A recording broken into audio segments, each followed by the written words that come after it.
بسم اللہ الرحمن الرحیم۔ قومی ٹیم کے سابق کپتان شاہد آفریدی نے بیٹیوں کے ساتھ اپنی محبت اور ان کے ساتھ رواں رکھے گئے رویے پر بات کی ہے۔ شاہد آفریدی حال ہی میں نجی ٹی وی کے پوڈ کاسٹ میں شریک ہوئے، جس دوران کرکٹر نے اپنے کیریئر سمیت مختلف موضوعات پر گفتگو کی۔ بیٹیوں کی پیدائش سے متعلق کیے گئے سوال پر شاہد آفریدی نے بتایا کہ جب پہلی بیٹی پیدا ہوئی تو سیلیون میں بال بنوا رہا تھا۔ میرے پاس کال آئی کہ بیٹی پیدا ہوئی ہے۔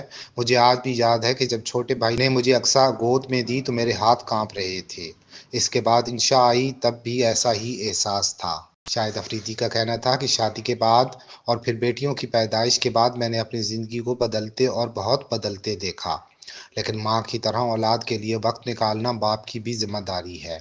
میرے نزدیک آج کل کے حالات میں ماں سے زیادہ باپ کی ذمہ داری بنتی ہے۔ دوران گفتگو شاہد آفریدی نے بیٹیوں سے متعلق ایک دلچسپ بات بتاتے ہوئے کہا کہ اگر بیگم سے کبھی تو میں ہو جائے تو بیٹیاں ماں کے ساتھ بلیوں کی طرح کھڑی ہو جاتی ہیں۔ پھر میں اہلیہ کو بھی کچھ نہیں کہہ پاتا، کیونکہ ایک بیٹی میری خاص طور پر پسندیدہ نہیں، سب بیٹیاں پسندیدہ ہیں۔ خیال رہے کہ سابق کپتان کی 5 بیٹیاں ہیں، جن میں سب سے بڑی اقصیٰ ہیں، پھر انشا، عجوبہ، اسمارا اور اروا ہیں۔